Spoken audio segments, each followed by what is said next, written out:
하나님의 말씀은 에베소서 2장 1절에서 10절의 말씀입니다. 그는 허물과 죄로 죽었던 너희를 살리셨도다.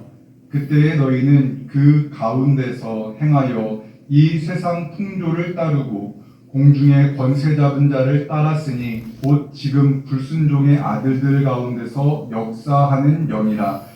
전에는 우리도 다 그 가운데서 우리 육체의 욕심을 따라 지내며 육체와 마음에 원하는 것을 하여 다른 이들과 같이 본질상 진노의 자녀이었더니 긍휼이 풍성하신 하나님이 우리를 사랑하신 그 큰 사랑을 인하여 허물로 죽은 우리를 그리스도와 함께 살리셨고 너희는 은혜로 구원을 받은 것이라.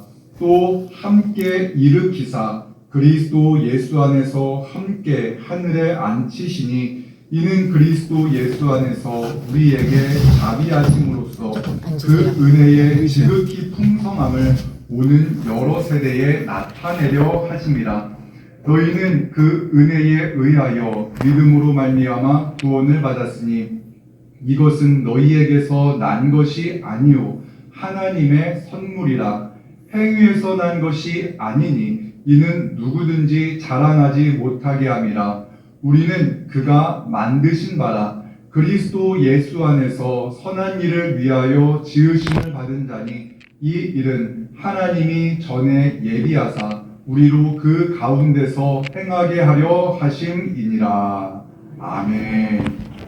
나태주 씨가 쓴 시집 자세히 보아야 예쁘다라는 책에 어버이날이라는 글이 있어서 여러분들과 함께 나누고 싶습니다. 그 시는 짧습니다. 내용은 이와 같습니다. 고마워요. 그냥 엄마가 내 엄마인 것이 고마워요. 고맙구나. 그냥 네가 내 아들인 것이 고맙구나. 짧은 시이지만 많은 것들을 느끼게 하는 그러한 시입니다.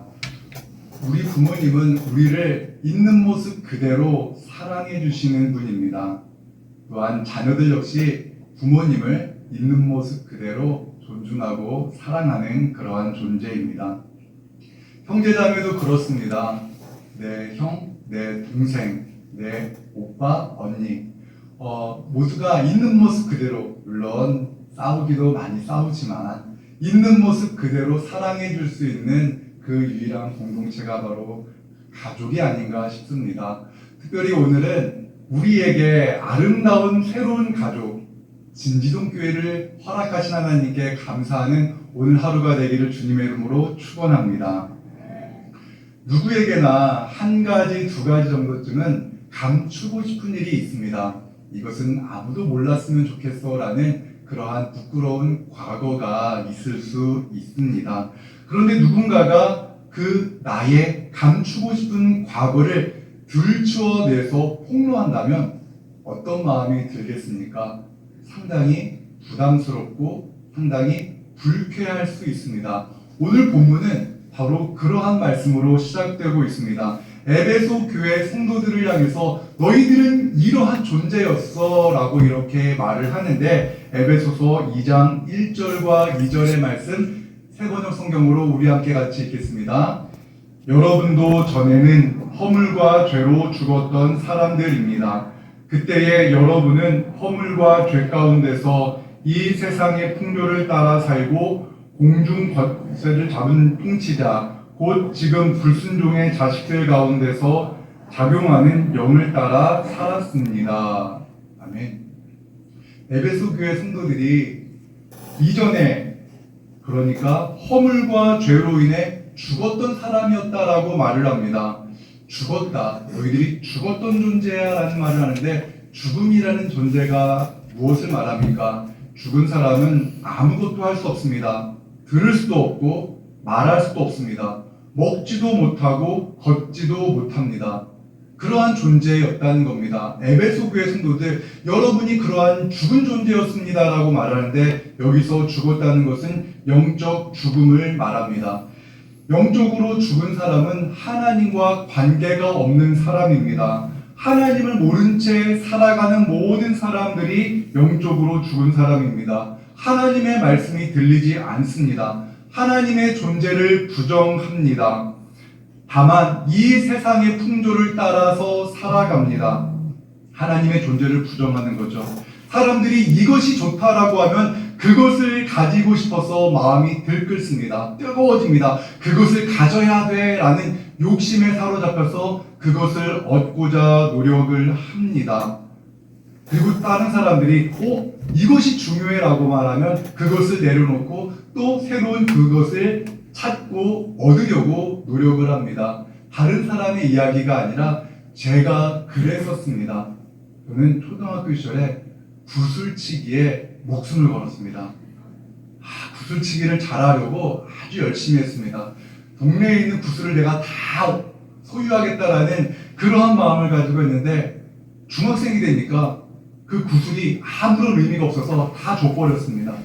후배에게 다 줘버리고 하는데 하나도 아깝지 않습니다. 그런데 중학생이 되니까 중학생 시절에 무언가 중요한 것이 있어서 그것을 얻고자 마음이 불타올랐습니다. 고등학생이 되니까 공부에 대해서 그러고 청년이 되니까 무엇에 그러고 여러분은 어떻습니까? 무언가를 얻으려고 마음이 불타오르지 않습니까? 그런데 그것을 소유하거나 그것을 소유하지 못했을 때 때로는 허무에 때로는 분노에 사로잡히지 않습니까? 이것이 바로 세상 풍조에 사로잡혀서 살아가는 사람들의 모습입니다. 이것이 바로 영적으로 죽은 사람의 모습이다라고 말을 합니다. 혹시 이 자리에 계신 분들 가운데 하나님은 안 느껴지고 하나님이 계신지는 모르겠고 내가 지금 소유하고 싶은 무언가의 마음을 빼앗겨서 이 예배당에서도 그것만 생각하는 분이 계십니까? 그래, 내가 내일부터 이것을 해서 이렇게 노력하면 이것을 얻을 수 있을 거야 라는 그런 탐욕에 사로잡혀서 지금도 머릿속에서 그것만 생각하는 분이 계십니까? 그렇다면은 여러분은 영적으로 죽은 존재일지 모릅니다. 목사님 또 왜 그래? 여러분이 설교를 듣다가 불쾌감을 느낍니까? 일어나고 싶습니까? 그러면 설교를 잘 듣는 겁니다. 어떤 분이 그러시더라고요. 설교를 듣다가 분노감이 일어나면 설교를 잘 듣는 거랍니다.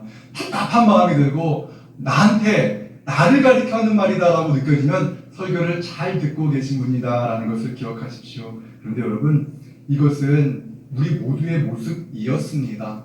무언가를 얻고자 세상 풍조를 따라서 그것을 얻고자 열심히 노력하는데 끊임없이 허무와 분노에 사로잡혔다면은 우리는 세상 풍조를 따라가는 즉 공중의 권세 잡은 자 즉 마귀를 따라가던 삶이었다는 것을 여러분 생각해 보시기 바랍니다. 그런데 사도 바울이 에베소 교회 성도들에게 너희는 죽었던 존재였다라고 말을 하는 것은 사도 바울 역시 예수님을 믿기 전에 자신도 그렇게 살았기 때문에 여러분과 우리 모두가 예수님을 믿기 전에는 그렇게 살았었습니다 라고 말하고 있는 겁니다. 에베소서 2장 3절의 말씀입니다. 함께 같이 읽겠습니다. 전에는 우리도 다 그 가운데서 우리의 육체의 욕심을 따라 지내며 육체와 마음에 원하는 것을 하며 다른 이들과 같이 본질상 진노의 자녀이었더니. 아멘. 사도 바울 역시 예수님을 믿고 하나님의 자녀가 되기 전에는 육신의 정욕대로 살았고 마음이 원하는 대로 살았다라는 것입니다. 그래서 이런 표현을 합니다. 우리도 당신들과 같은 본질상 진노의 자녀였다는 겁니다. 세상 풍조를 따라서 이것을 추구하면서 뜨겁게 마음이 타올라 살았으나 허무감을 느끼고 하나님의 존재를 알지 못한 채 예수님을 부정하며 살았기에 우리는 본질상 심판받을 죄인이었다라는 것을 그도 고백하고 있는 겁니다. 사도 바울은 그렇게 살았다는 것을 솔직하게 고백합니다.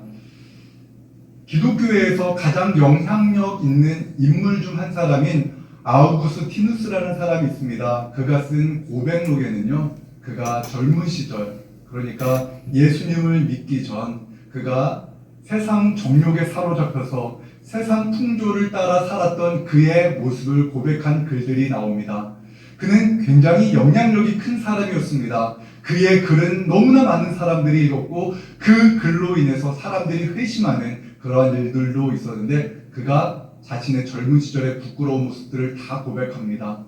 세상 정욕, 육신의 정욕에 사로잡혀서 자기가 범했던 성적 타락의 모습들도 다 이야기를 합니다. 그리고 세상 미혹, 세상의 이교, 잘못된 신앙에 사로잡혀서 어리석은 것을 가르쳤던 자신의 젊은 시절의 그러한 일들도 고백합니다. 왜 그는 그것을 고백할 수 있을까요? 그가 예수님을 믿기 전에는 세상 풍조를 따랐기 때문이었습니다. 그가 예수님을 믿기 전에는 악한 영에 사로잡혀 살았기 때문에 그때는 그것이 정답이라고 내가 옳다라는 확신 속에서 그렇게 행했는데 예수님을 믿고 나니 그 악한 영에 사로잡혔던 그 미혹의 영이 떠나가고 생명의 영이 자신에게 임한 후에 보니 얼마나 부끄럽고 얼마나 어리석었는지를 말하는 겁니다. 그래서 자신처럼 어리석은 삶을 살아가는 사람들에게 이제 그러한 세상 풍조를 따라가는 악한 영에 사로잡혀 있지 말고 예수님을 믿으라고 말하기 위해서 자신의 연약함을 고백하는 그러한 글, 그것이 바로 고백록입니다.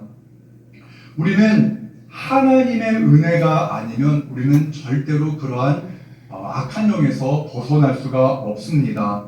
에베소서 2장 4절에서 5절의 말씀 세번역 성경으로 함께 같이 읽겠습니다.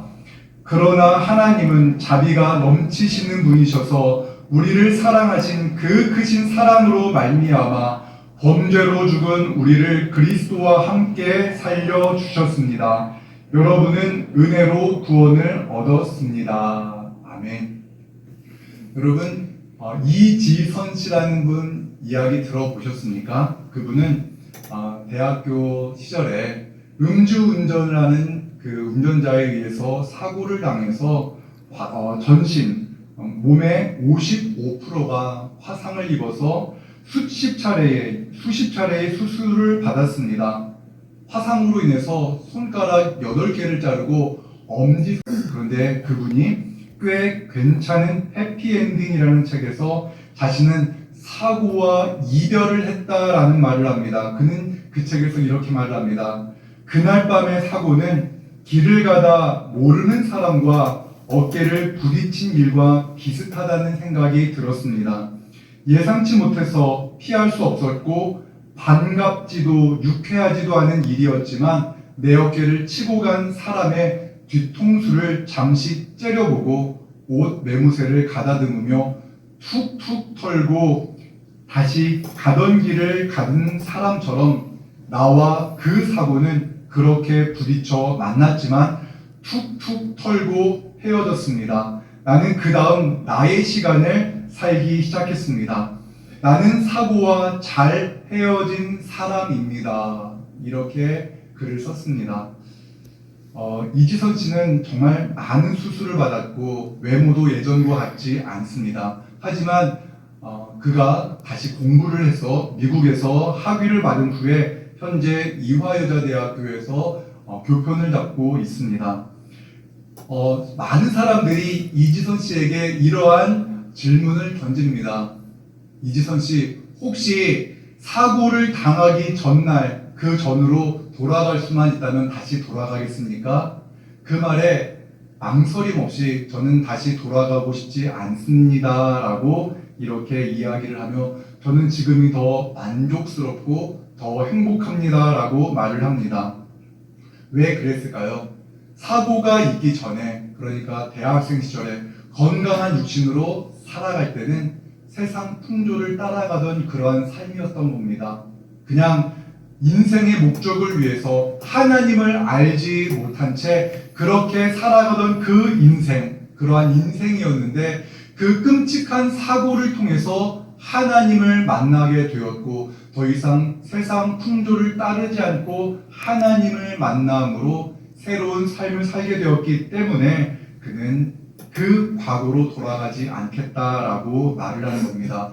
하나님의 그 크신 은혜가 이지선 씨를 바꾸었습니다. 그리고 여러 가지 절망할 수밖에 없는 상황이었으나 기쁘게 감사하며 살아가는 이지선 씨를 보면서 많은 사람들이 그래, 나도 힘들지만 나도 다시 희망을 가지고 살아갈 거야 라는 그러한 결심을 한다라고 합니다. 그렇습니다. 하나님은 죄로 인해서 죽을 수밖에 없는, 아니 죽은 우리를 다시 살려주셨습니다. 예수 그리스도와 함께 우리를 살려주셨습니다. 에베소서 2장 6절의 말씀 세번역 성경으로 함께 같이 읽겠습니다.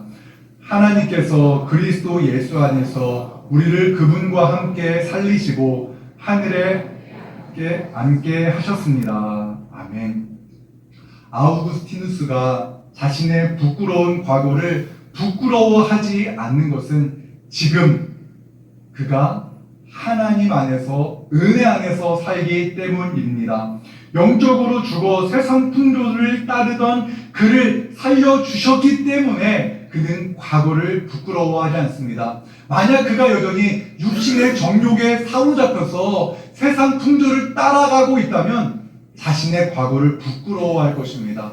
자신의 과거를 부끄러워서 숨기려고 할 것입니다. 지금 현재의 모습도 부끄러워하면서 만족하지 못한 채 살아가기 때문에 과거를 부끄러워할 것인데, 지금은 새로운 존재가 되었기 때문에 예수님을 모르던 시절, 세상 풍조를 따르던 그 시절의 모습을 그냥 세상 풍조를 따라가던 사람들을 위해서 나도 그렇게 살았습니다. 그러나 여러분도 변화되어질 수 있습니다 라는 것을 말하는 겁니다. 세상 풍조를 따라가는 사람들은 늘 목마릅니다. 무언가를 가지고 무언가를 누리고 살아가지만 그것들로 인해서 목마름이 해결되어지지 않습니다. 우리가 그러한 세상 풍조를 따르지 않기 위해서는 예수 그리스도를 믿어야 됩니다. 그리고 다윗이 고백한 것처럼 여호와는 나의 목자시니 내게 부족함이 없습니다 라는 이 고백이 있어야 합니다. 하나님이 나와 함께 하시니 나는 부족함이 없습니다. 예수님이 나의 인생의 주인이니 나는 행복합니다라는 고백이 있어야 되는 겁니다. 여전히 여러분들 세상 누군가와 비교하고 나는 왜 이렇지? 낙심하는 분이 계십니까? 나는 왜 이렇지? 분노하는 분이 계십니까? 그렇다면 그 비교를 멈추시기 바랍니다. 예수 그리스도께서 이미 우리를 위하여서 십자가에 달려 죽으셨습니다. 우리를 위해서 십자가에 달려 죽으심으로 우리를 구원하셨습니다. 우리가 할 수 있는 것, 해야 될 것은 하나도 없습니다. 과연 그것이 가능한가? 가능합니다. 그것이 바로 하나님의 은혜입니다. 우리도요, 세상 사람들처럼 돈도 벌어야 되고 열심히 살아야 됩니다. 그러나 우리가 살아가는 삶의 방식은 하나님의 은혜 안에서 살아갑니다. 하나님의 도우심을 믿으면서 세상 사람들과 다르게 그것에 목매지 않습니다. 그것이 비록 없어도 하나님 감사합니다 할 수 있는 그런 은혜가 우리 모두에게 있기를 주님의 이름으로 축원합니다. 에베소서 2장 8절과 9절의 말씀 세번역 성경으로 같이 있습니다. 시작.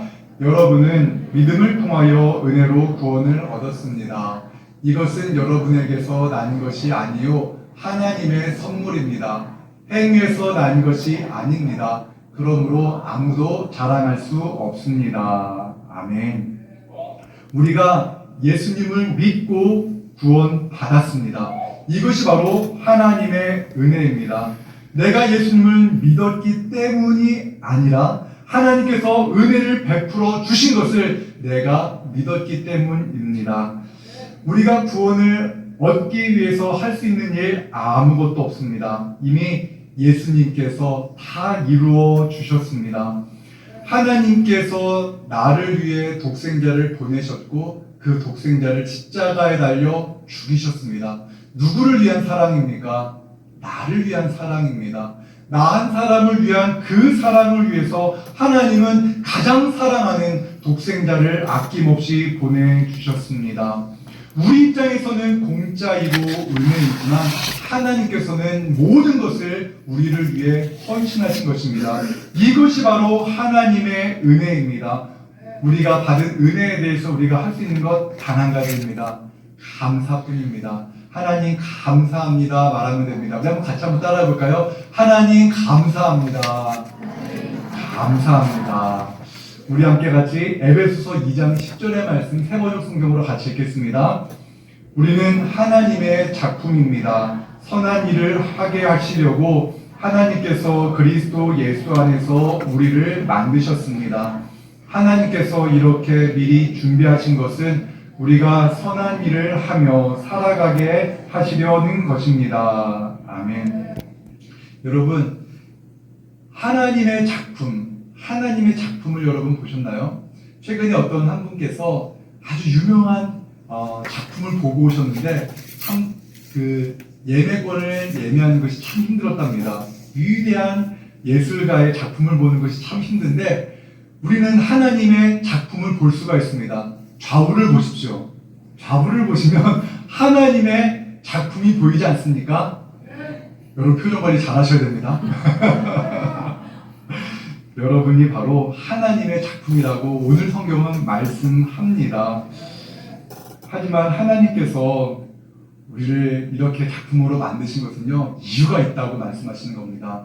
세상이라는 전시관에 여러분들을, 우리 모두를 전시해서 세상 사람들, 아직 하나님의 크고 놀라운 사랑을 알지 못하는 사람들이 보고 하나님께 돌아올 수 있도록 우리를 세상에 전시하는 하나님의 작품으로 만들었다라는 것입니다. 우리가 해야 될 것이 있습니다.